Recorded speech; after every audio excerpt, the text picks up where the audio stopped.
wrote this song. I started off the show with a lie there. I did not write this song. This is our opening song, though. And when this song opens up, I just know it's showtime. Ladies and gentlemen, wherever you're listening, we are broadcasting live right now on Facebook, on YouTube. It's the What's on Sports podcast, which also means you can download this show, and you may have already downloaded it on your favorite podcast platforms. My name is John Tedora, and I will be your host today for the What's on Sports show. I've got a huge show coming for you. First of all, we're going to touch on the fact that I told you so, and we'll find out what that means here in a second. I also want to talk to my Chief fans out there who threw a lot of hate my way this week because of last week's podcast.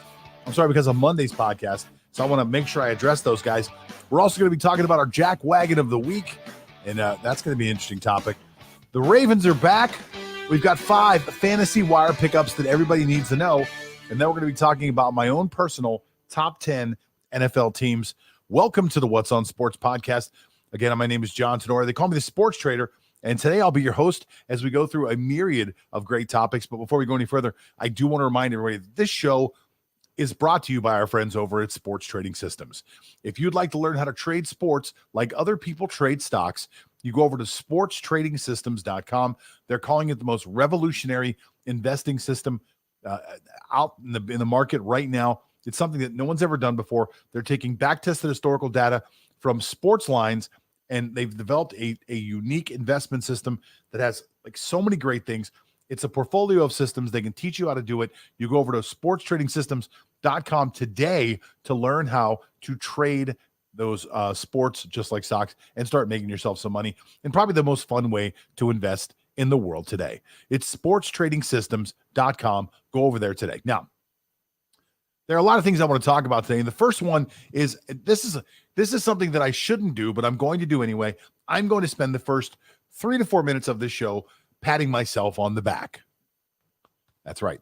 Patting myself on the back because I am literally the only expert out there, the only expert who 5 weeks ago told you that not only would the Steelers lose, which of course you can assume they're going to lose at some point, but not only would the Steelers lose, but that they would lose to the Washington football team. And I was the first one to say that. I was the only one to say that, as a matter of fact. People thought I was crazy 5 weeks ago, and the Redskins were like a 2-win team. And I said, look at the schedule right now. I can tell you exactly where the Steelers are going to lose. They're going to lose against the Washington football team. And everybody thought I was insane. Nobody thought I was right. And to document all this, by the way, you can go back. If you've read my newsletter, you've seen that I said that.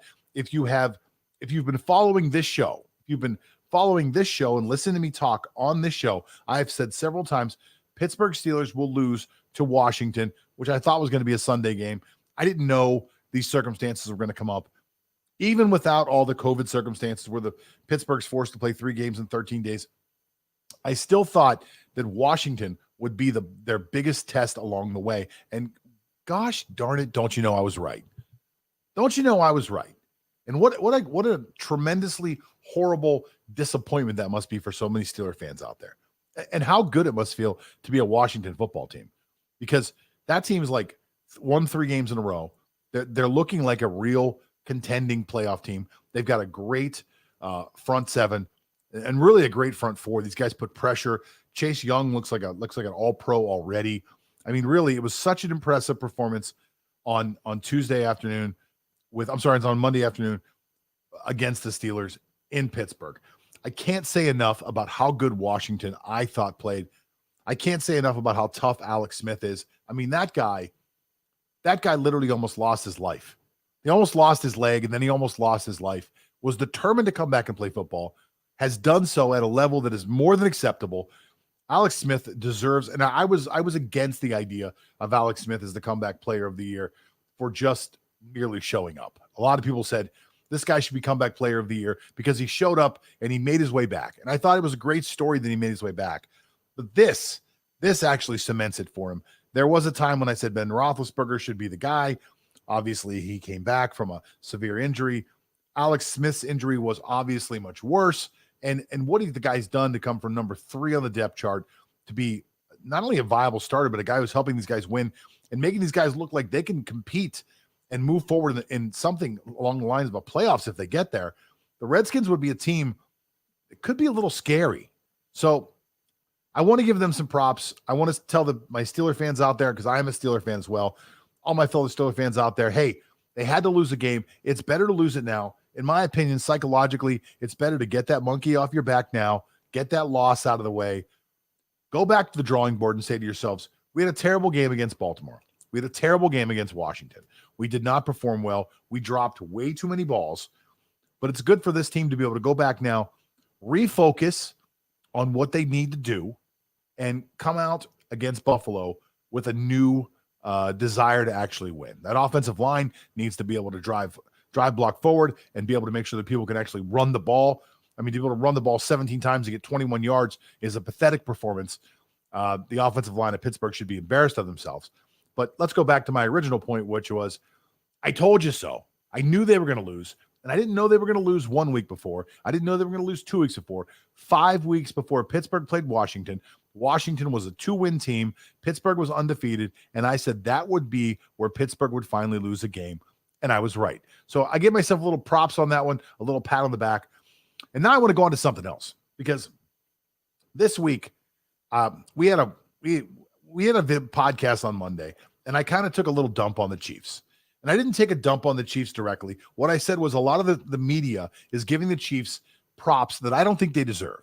And not because the Chiefs aren't a good team, and the Chiefs are a good team. And obviously Patrick Mahomes is an elite player, and so is Kelsey, and so is Hill, and so are a lot of other people on that team. That is a team filled with stars. It is an elite team. But I think I said that I thought the national media gives the Kansas City Chiefs a little too much credit. They act like they're unbeatable. And maybe it's because they've won, 11 games and only lost one. Maybe it's because they've won 20 of their last 21 games. Maybe that's why they seem unbeatable. But what I simply said was that the Chiefs' schedule is not as strong as people were making it out to be.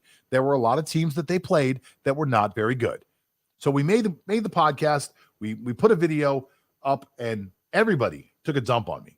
I mean, everybody just went nuts, just going crazy. Oh, I got a comment here from the outside, people saying Anthony McFarland needs more opportunities for Pittsburgh. I don't disagree with that, by the way. I don't disagree with that. I would love to see him get the ball a little more. I would also love to see them block for him, though. So without holes, nobody can run through it. But let's go back to Kansas City. Kansas City, the fans just went nuts. We have a video on YouTube right now that's got a decent amount of views. It's all Kansas City fans who left comments on there that were absolutely horrible. They made comments about my mother. I mean, it was terrible. So I'd like to talk to these Kansas City fans, and I'd like to say, first of all, don't talk about my mom, okay? It's not nice. It's a little bit rude. I mean, it's actually a lot rude. So don't do that. And number two, you guys need to calm down. Last I checked, none of you put a uniform on. So I wouldn't take it quite so personal when I say the Chiefs have had a weak schedule. That's factual. I mean, they played the Jets. They're in a division with Denver, who's absolutely awful. They've played Carolina, who's not very good. I went through a list of teams they played that just aren't very good. The best team they played on the list, the best two teams are the Raiders, which are the Raiders, and the Ravens, who have been mediocre at best this year. So they have not played good teams this year. So I don't think anything I'm saying is out of turn. They're in a weak division. They've played a weak schedule. And while the Kansas City is good, I'm not ready to crown them yet. I don't even think they're the best team in football yet. So that doesn't mean they won't get there. Doesn't mean they won't peak. That doesn't mean they won't get to that position yet. So all I'm saying along the way is that Kansas City is a good team, but the national media is blowing them up a little too much for my taste. Now, for you people in Kansas City, if that offended you, I always thought you were a tougher group of people. I always thought you guys had a little thicker skin. I always thought you guys were good, smart football fans. But for some of you, and I'm going to be fair here. I'm going to say for some of you, apparently I was wrong. So I'm going to come out right now and I'm going to ask you to take those comments down. I'm going to ask you to go there and delete the comments and write nice things about me. That's what you should do. Go over right now and just delete, and then afterwards write down, Dear John, I'm very sorry that I questioned your football acumen. Obviously, you're some type of genius because you predicted that Pittsburgh would lose to the Redskins 5 weeks earlier. And you've also told us that the Kansas City Chiefs have a terrible schedule that they've played so far. And both of those things were true, John. We're sorry that we questioned you. So just write your own version of that, but write something like that, and that would make me happy. All right. I'm glad I got that off my chest. Anyway, the podcast is called What's on Sports. It's linked to a website that's called whatsonsports.com. That pretty much matches up pretty well. And on the website, we've got some really great stuff that we do. And one of my favorite things that we do every week on Wednesday, we drop a brand new article, and the article is called The Jackwagon of the Week. So that's right. See, we've got somebody out here complaining about censorship. We will not be censored. We will not be censored. We will not allow that to happen. So anyway, on the website, there's a article called Jackwagon of the Week, and every week we pick out a new person that we think is the Jackwagon of the Week. Now, for those of you that are unfamiliar with what a jackwagon is, well, a jackwagon is really it's a term that really tells people that the guy's kind of a jerk. He's an idiot. He did the dumbest thing of the entire week. And one of our writers over there wrote the article this week, and I just brought him on. Lance Fernandez is with us. Lance, how are you today? Doing awesome, John, as always. Oh, good, Lance. You look great today. I love the camera. It looks like you did a little upgrade on the camera there, or whatever you did. Maybe you combed your hair, but I like it. You look super handsome today. Now I want to talk about your article for the Jackwagon of the Week this week. Without me spoiling it, who is our Jackwagon of the Week this week? Well, first things first, Jackwagon of the Week is not a coach in the NFL anymore. And that's defensive coordinator or former defensive coordinator, Greg Williams of the New York Jets. Yes. Now, Greg Williams is notorious for many things. Number one, he was always known as being a decent defensive coordinator. He's also known for being part of that scandal with the New Orleans Saints. That's true, right? Is that the same guy?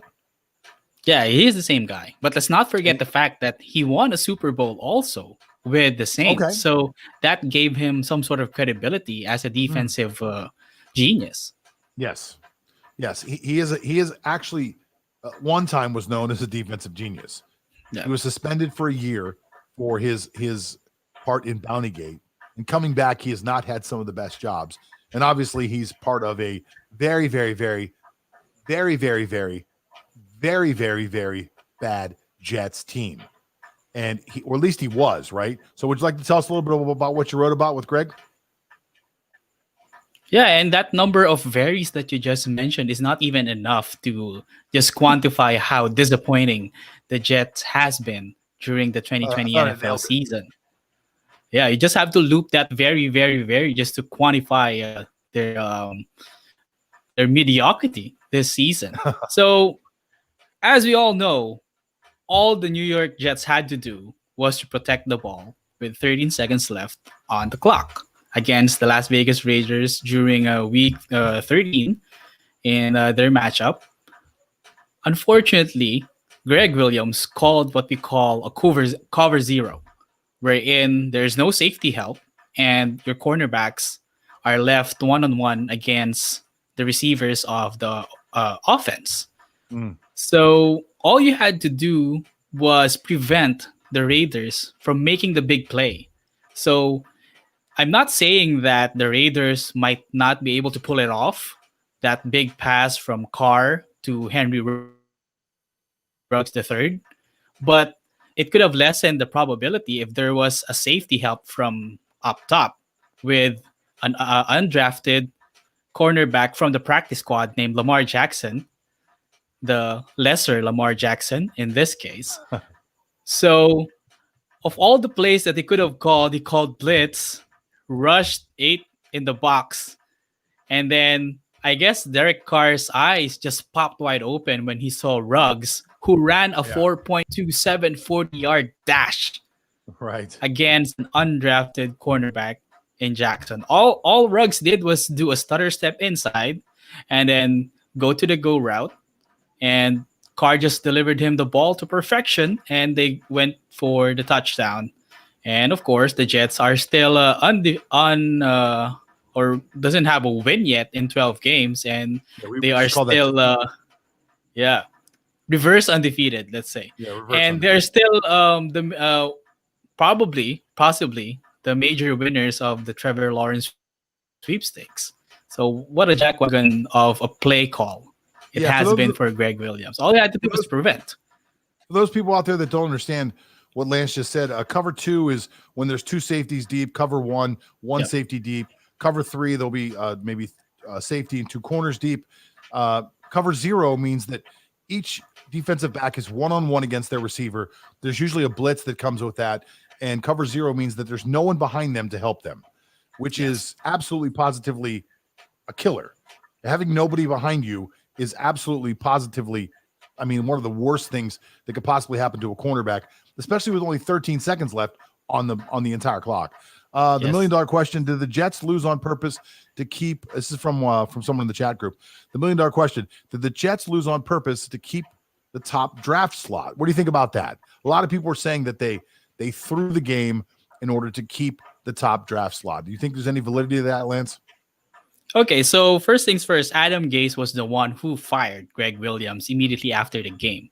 So they already found their scapegoat for a pathetic season that they are having this 2020.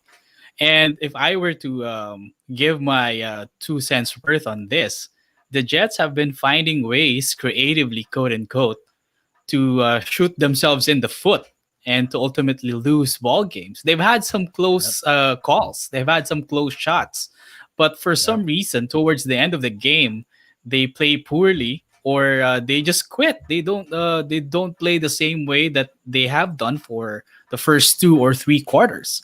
So if I were to give my judgment, yeah, it is part of the bigger plan, which is to haul potentially a quarterback that we think is a once in a generation talent in Trevor Lawrence. His name is Lance Fernandez. He's one of the writers over at whatsonsports.com. Lance, before I let you go, I want to find out your opinion. Do you think there's a chance that Greg Williams gets a job in the NFL again? Well, if Jeff Fisher gets a head coaching job again, I guess he would, because he always seems to be at the spot where Jeff Fisher gets a head coaching job. But kidding aside, I guess it would take a while, but some team will eventually take a shot at him because he still has that Super Bowl credibility despite everything that happened since. So he still has that cred.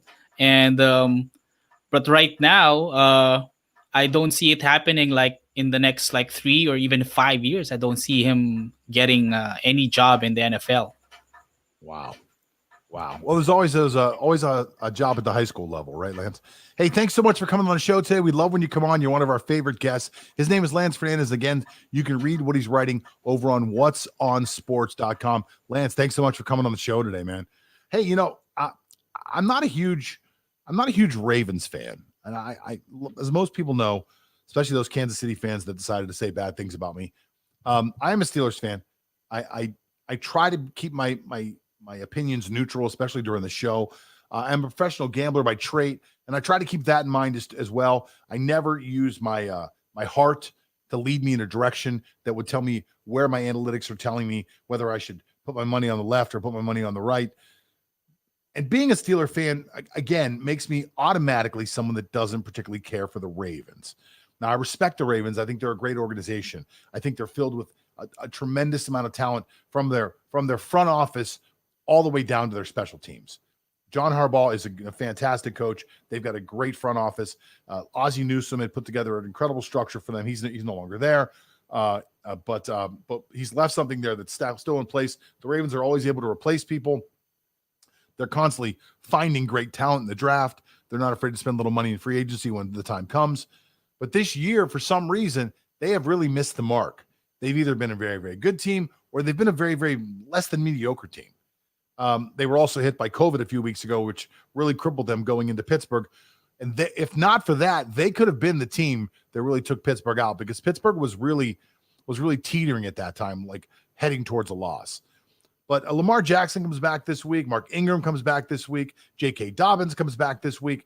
The Ravens absolutely positively light up the Dallas Cowboys. Now, for me, watching that game and looking at some of the highlights and going over the statistics, you have to wonder to yourself, are the Ravens back or are the Cowboys absolutely awful? Or is it a combination of both? You look at some of the rushing totals that you see, you got one guy rushing the ball for 10 times for 100 yards, another guy 7 times for 94 yards, another guy 6 times for 60 yards. It looks like they're averaging 10 yards a carry for everybody all the way across the board. I talked to Michael Schussler, who's going to come on the show here in a second, earlier today, actually in a Zoom meeting. And Michael's a huge Ravens fan. and he had been complaining, saying that he didn't think that J.K. Dobbins got enough carries. Well, when you really look at the numbers, it looked like nobody got enough carries because every time they touched the ball was a 12-yard run. So it's really kind of hard to split that up and make that into a fair way to really distribute the ball. Now, I don't want to talk too much about the Ravens myself because, again, I'm a biased person. So when I do talk about the Ravens, I always like to bring Michael on a little bit early and make sure we can have that conversation together.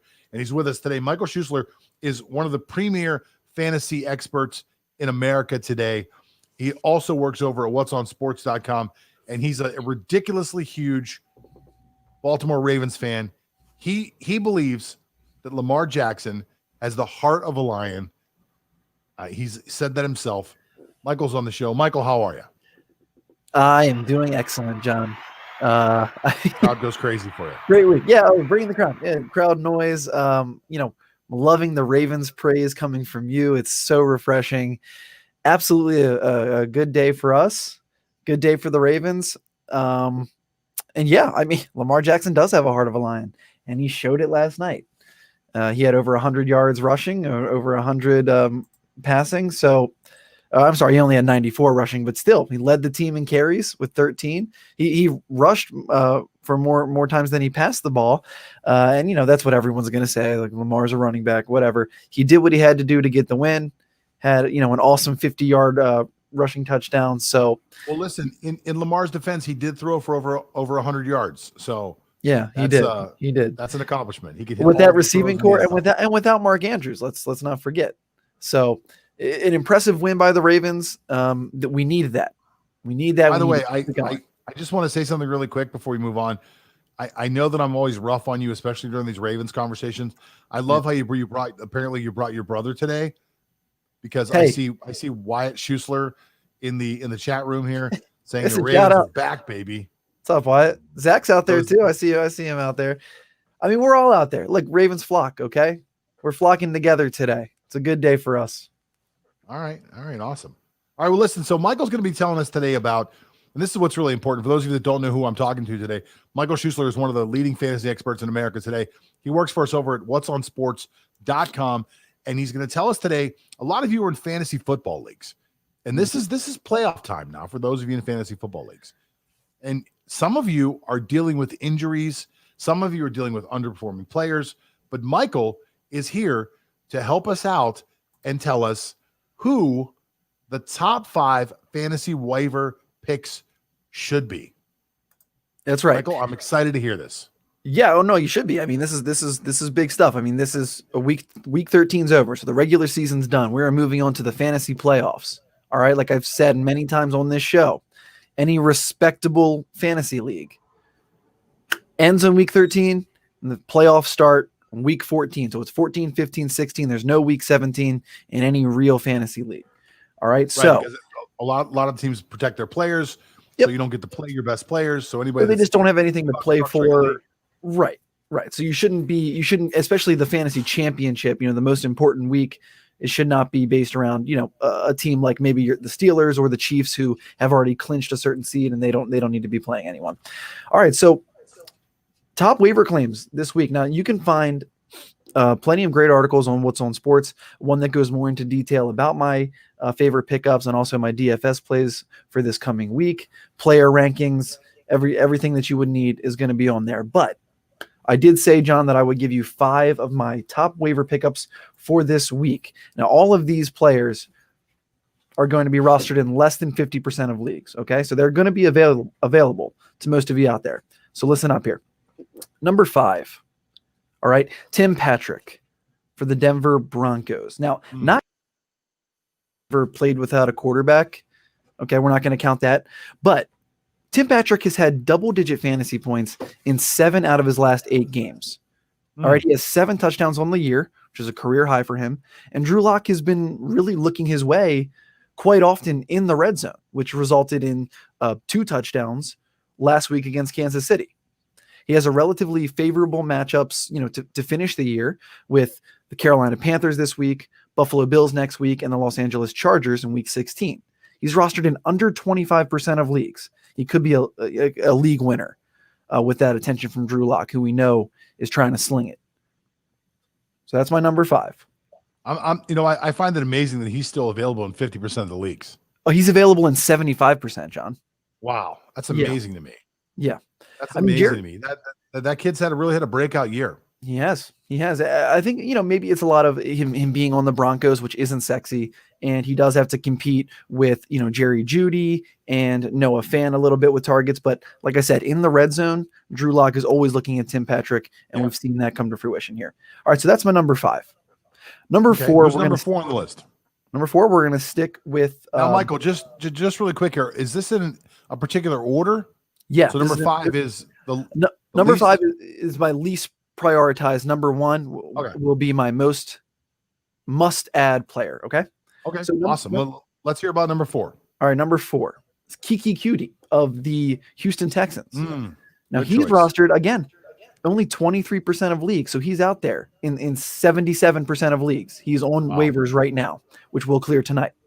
All right. Now he's only played in 4 games this year, but he was finally unleashed last week, and he put up career numbers with 8 catches on 9 targets for 141 yards. Yep. Now we know Deshaun Watson is going to throw the ball. That's what he wants to do. They don't really have a great running game, even with David Johnson. But Watson had 340 yards last week. He's had over 300 yards in 8 games. All right, Will Fuller, Kenny Stills, Randall Cobb, they're all out.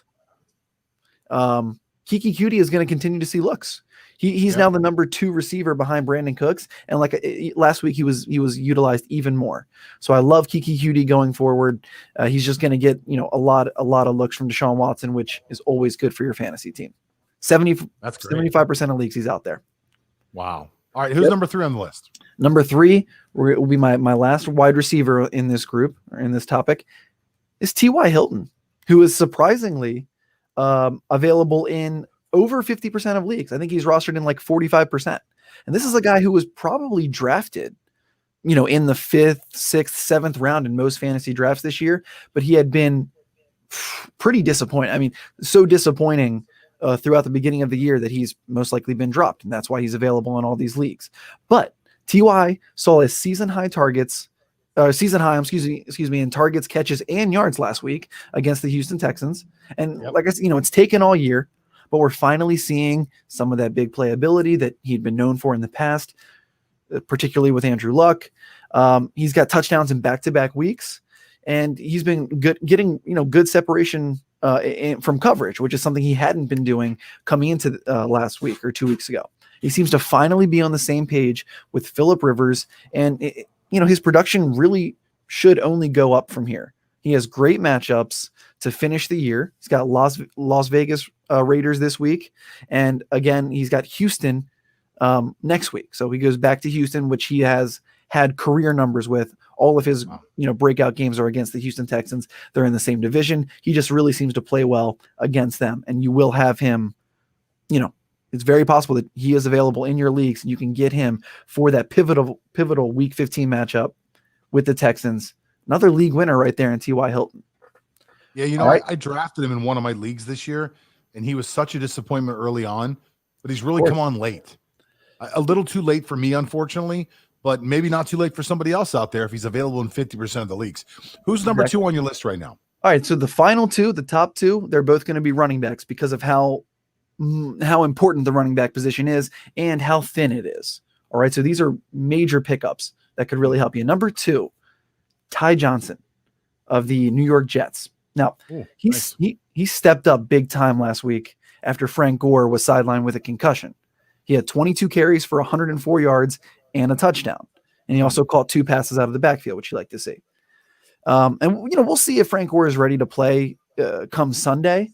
But either way, I like Ty Johnson to lead this Jets backfield against the Seahawks in what should be a friendly matchup, as Seattle's ranked bottom 10 against running backs. And get this, John, he's rostered in just 1% of leagues.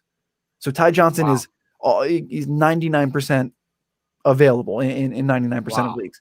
And Frank Gore's old. You'll be able to get this guy. You're going to be able to get this guy.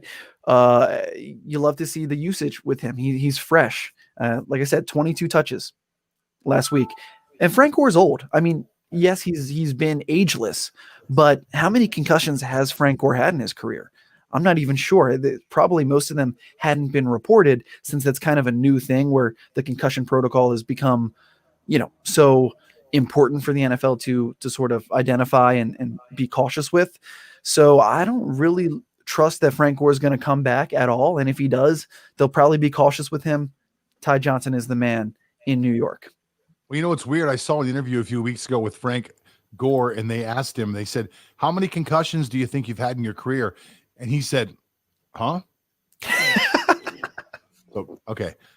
For those of you that are still, sorry, I couldn't help myself. For those of you that are watching at home, it's the What's on Sports podcast. I've got on the show right now Mr. Michael Schussler, one of the premier fantasy experts in the world today. He's telling us 5 waiver wire ads for the fantasy playoffs. This is if you're in a league. These 5 picks could win your championship. And I'm doing a little build-up right here because here comes number 1. The number 1 player that could be available that you could pick up on a fantasy waiver wire is Cam Akers. Rookie running back out of. You're a Cam Akers fan, though. I love Cam Akers, but I've been saying this, and I said this last week. I said last week that he was going to lead this backfield going forward. He was going to be the guy. And what happened, John? He led the team with 22 touches, 94 total yards, and another touchdown last week. So he's had scores in back-to-back weeks. And he's rostered in just last week. I called it. I mean, but like I said, that's what Sean McVay wants to do. They were just waiting. I don't know why they were waiting to give him the keys, but he had a great game 2 weeks ago, and then they finally gave him 20-plus touches, used him as a workhorse back, which Los Angeles really – that's what Sean McVay does want to do when they have the talent. Remember, that's what they did with Todd Gurley, which made him so sexy for fantasy a couple years ago. Now, Cam Akers still – he's rostered in just 41% of leagues. So if you guys didn't listen to me last week when I said to go get him, you don't want to make the same mistake twice. Go pick him up.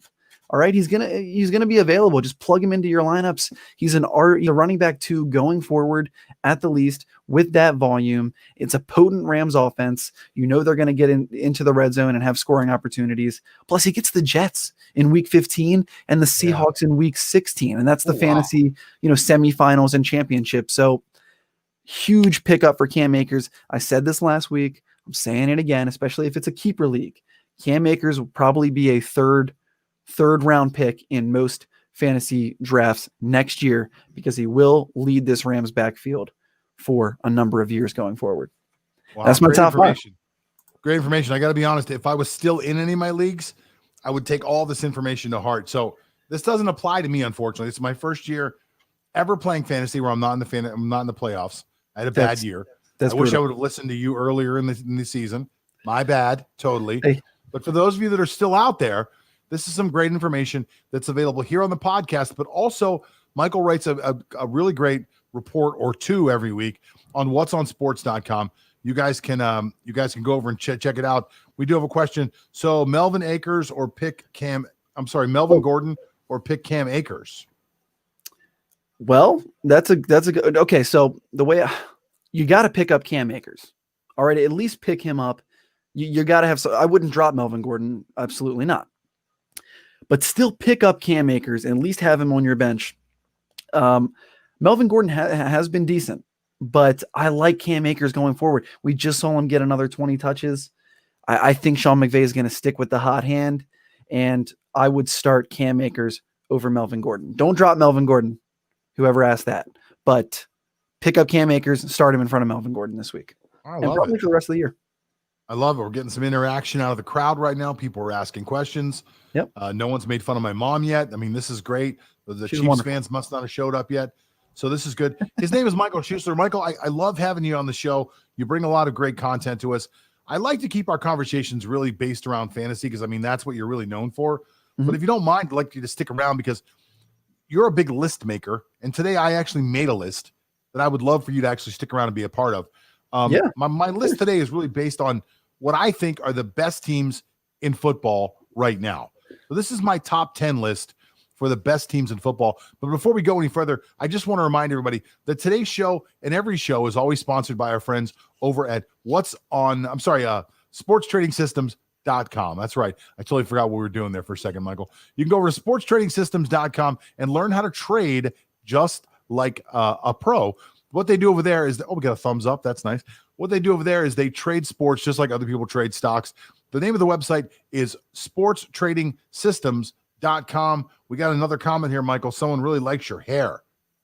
Oh, wow. Thank you. Nice. Yeah. Actually, it's the same comment. I really got to go into it. Someone's asking us if Jonathan Taylor is serviceable. Oh, hell we go yeah. any further. I'm serviceable. Yeah? Absolutely. Yeah. I mean, come on. He's startable. Like, it depends on who you got, but yeah, I mean, I got Jonathan Taylor as a top 25 running back this week and going forward. I mean, when he gets the ball, like that's what we wanted to see, is him get 15 to 20 touches a week. He's finally starting to get that.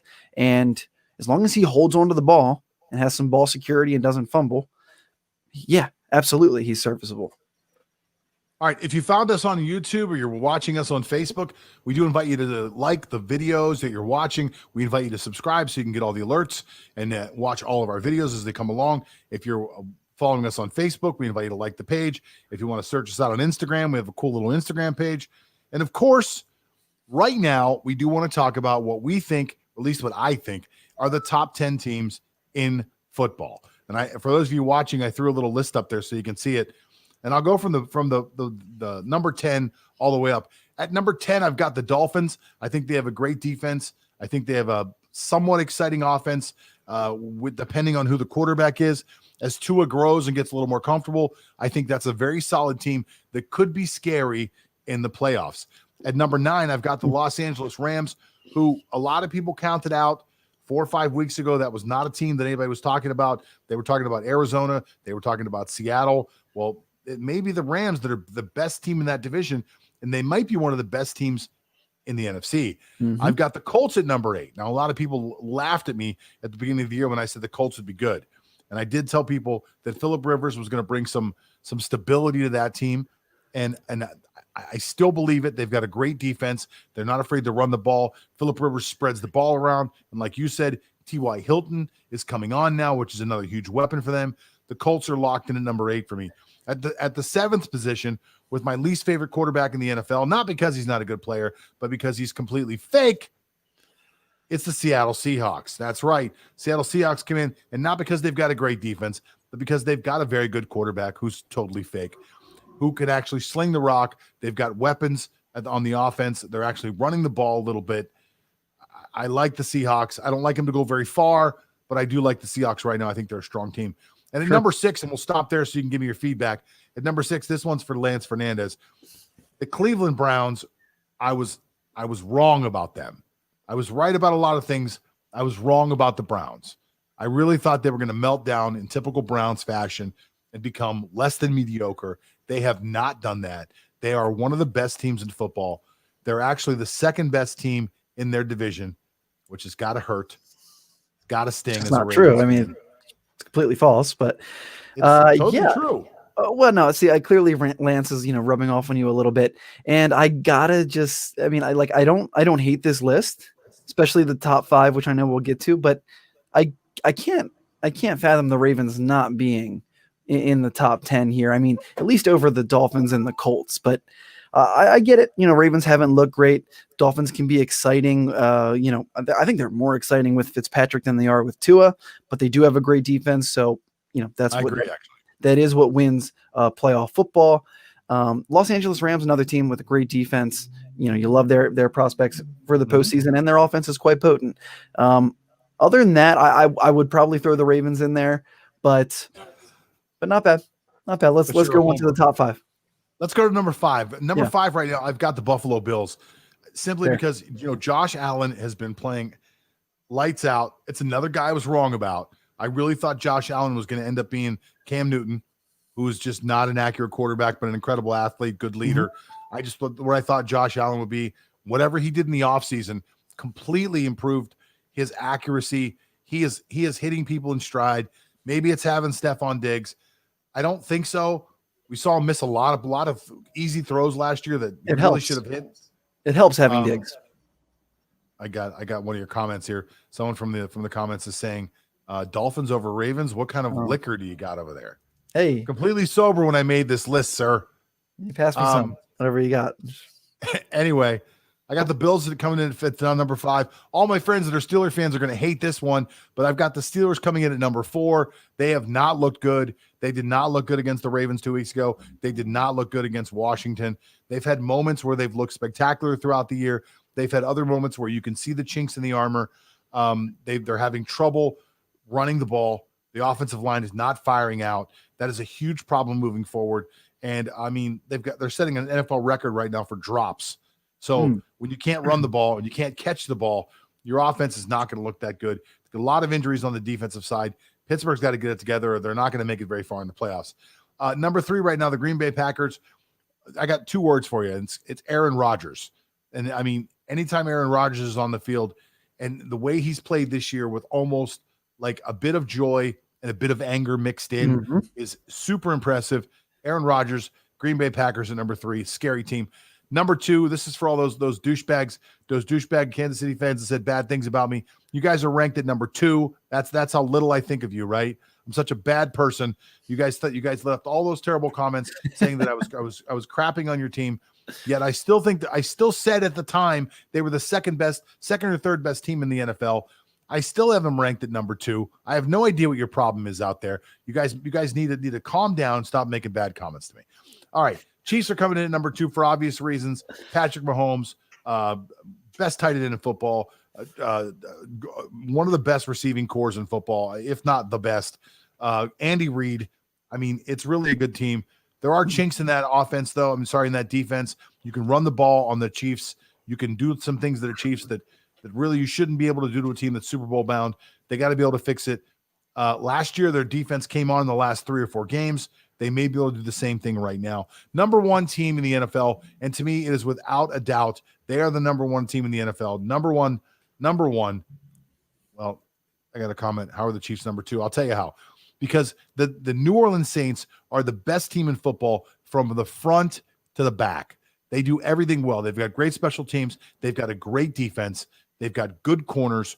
They've got a good pass rush. They've got linebackers that can run. They've got good special teams. They go 2 deep at quarterback, which is something, or 3 deep if you wanted to say Jameis Winston, which is something that most teams in the NFL cannot do. I mean, their elite Hall of Fame quarterback is hurt right now, and they put another guy in there, and they're undefeated with him again.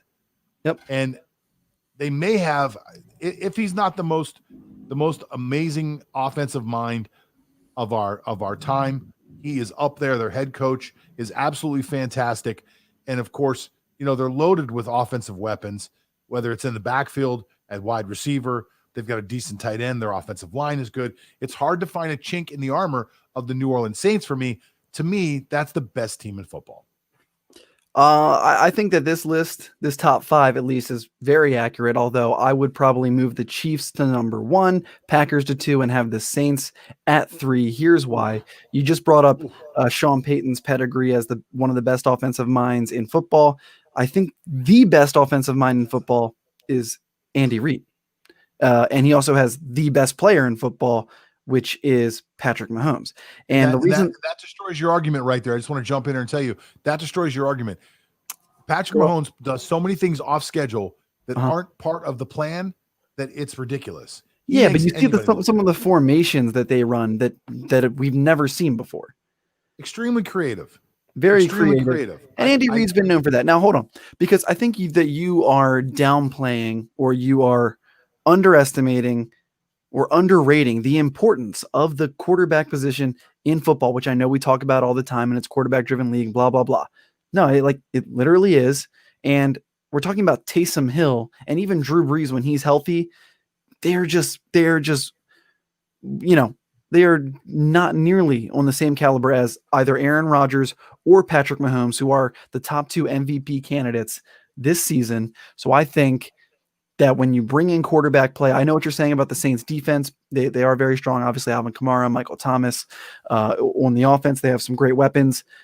But it really is going to come down to quarterback play. I don't think anyone can keep up with Patrick Mahomes in the AFC. I don't think anyone can keep up with Aaron Rodgers in the NFC. So I would make it Chiefs, Packers, Saints. I do like the Steelers at number 4, and then I do like the Bills at number 5. So I think that's accurate. Well, I always appreciate your opinion, Michael. I want everyone to know that you are the premier fantasy expert in America. To me, you're always giving me good advice. You've made me some money with your fantasy expertise, and I appreciate your opinion on this matter, but you're dead wrong. Okay. So Yeah, thanks for coming on the show. Thanks a for having pleasure me. to have you. Yes, sir. I'm in a kind of a douchebaggy mood today. I hope that came off today appropriately. Yeah, I guess it's every day, right? Anyway, his name is Michael Schussler. Michael, thank you so much for coming on the show. I can't wait to read your next article on what's on sports.com. Oh, he's gone. Just like that. I love that. I love to be able to push that button every once in a while and just say goodbye to people. All right, guys. Listen, it's been great to have you guys. I'm so happy we had so many people participating. The comments were great today. I did have one last comment here I want to address. Somebody said in order to run with the Chiefs, you have to be able to outscore them, which is very hard to do. I will just remind you that they scored 22 points against Denver this Sunday. So they are beatable. They do make mistakes. They have these moments of greatness. And I'm talking about the Chiefs. They have these moments of greatness where you look at them and go, wow, these guys are really unstoppable. And then sometimes you look at the scoreboard and you're like, well, you scored 22 points. You scored 27 points. You know, these aren't huge totals in today's NFL. So the Chiefs, I think, are beatable. I don't think the Saints are. And we'll see if I'm right or not. We'll see if I can hit it on the head or not. But either way, guys, thanks so much for listening to us this week. We do appreciate you guys hanging out with us on the What's on Sports podcast. Do me a favor. If you like the show, if you enjoy the content, if you had a good time, send this off to some friends and say, hey, you got to watch this fat dude who's losing his hair and these crazy people he brings on the show and the stuff they talk about. I would really appreciate it to help spread the word. My name is John Tedora. It's the What's on Sports podcast. One more time, go over and visit our friends over at Sports Trading Systems, where you can learn how to trade sports just like some people trade stocks. That's it. I'm out of here.